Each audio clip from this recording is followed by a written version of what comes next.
Rachel Scott, I see her there on our Zoom from. She's television Hey. ready.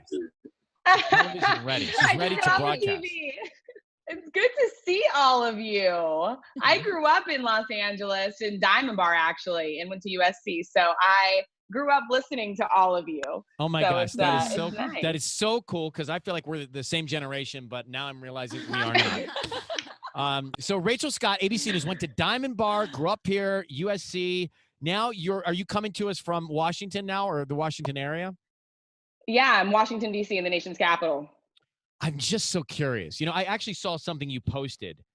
You said on your Instagram, you said being a young Black journalist feels like whiplash. And I want to know more about what you were feeling and thinking when you posted that. You know, especially right now, I think being a journalist is exhausting. I think being a Black journalist can be exhausting. I went from covering the campaign trail to covering a pandemic that's disproportionately affecting Black and brown people, and now covering protests. And so as journalists, right, we rattle off the stats, right? We know that Black people are 3 to 4 times more likely to know someone who has died from coronavirus. We know that it's disproportionately killing Black Americans. I've been on ride-alongs with first responders where I see those Black COVID patients gasping for air, struggling to breathe. You know, you leave and you wonder if they made it out okay, if they survived, if their families got a chance to say goodbye. And then now switching to covering protests, right, in the nation's capital, in front of a White House that's built by slaves. You're hearing chants of Black Lives Matter. You know, my grandmother marched on Washington. I grew up hearing these stories about injustice. And now I'm speaking to protesters of a new generation, and they're asking for the same thing.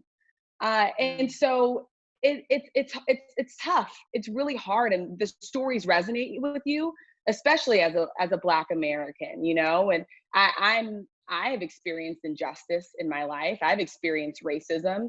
And so when you hear their stories, these are not just protesters, they have stories. The signs are very personal. This is a personal story, and it's just much larger than just the killing of one Black man.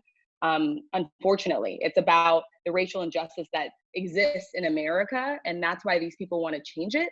But it's hard, you know, as a journalist, you try and create some distance in between the stories that you're telling. You don't want to become the story, right?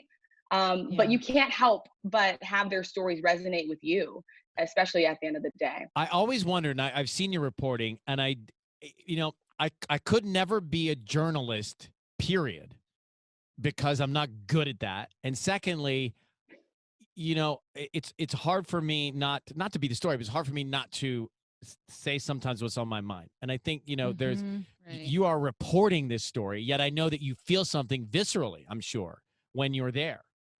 Can you talk about, is there anything you can say here that you can't say when you're reporting? Like, tell me what you feel.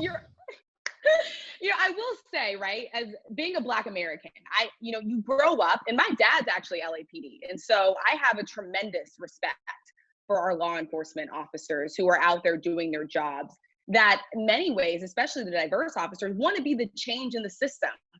They do, they really do. So I respect them so much. But, you know, you grow up as a Black American. My parents taught me, when you get pulled over, right, you know, tell the officer that you're reaching for your license. Let them know your movements, right? Because you just don't want to come across that you're doing anything that can raise tension. You know, in these clashes that we're seeing, right? I've been out there when the police clash with the protesters. As a journalist, you are in the middle of that action sometimes. And so I find myself reminding myself of the same things my parents told me. I'm mistaken as a protester. And so I have to slowly reach for my press ID this time. Really? And explain to them that I'm with ABC News and that I'm not a protester. But that mental process, right, is the same exact thing. I am very aware of the fact that I'm a woman of color. I'm very aware of the fact that I am Black. I'm very aware of the fact that to the person or official standing in front of me, they have no idea that I'm a journalist. And so the disarming that you do as a Black American every day I am still doing as a Black journalist covering this story. That's amazing to think Yeah. about when you are doing your job in these streets Yeah. and you slowly, because of the way you were conditioned to reach for your license and registration, you slowly grab your laminate because you don't want anything to happen. I mean, that says it to me so vividly. You know, that really, really does. says it to me vividly. Well, thank you for what you're doing. We need these stories to be told. Make sure you stay safe when you're out there because you know, there's just there can be craziness, and we appreciate our hometown girl right here, our hometown star out of Diamond Bar High. What was you were class of 2011? 2011, yeah. We are not Go the same Brahmas. generation. I just realized that. No, We're not at all. I was the class of 1993, so we're not the same generation. Shoot. It's nice to meet you, and we appreciate you coming on. So great being with you guys. Thanks for having me. Bye. See you later. Bye. Bye. She's the best.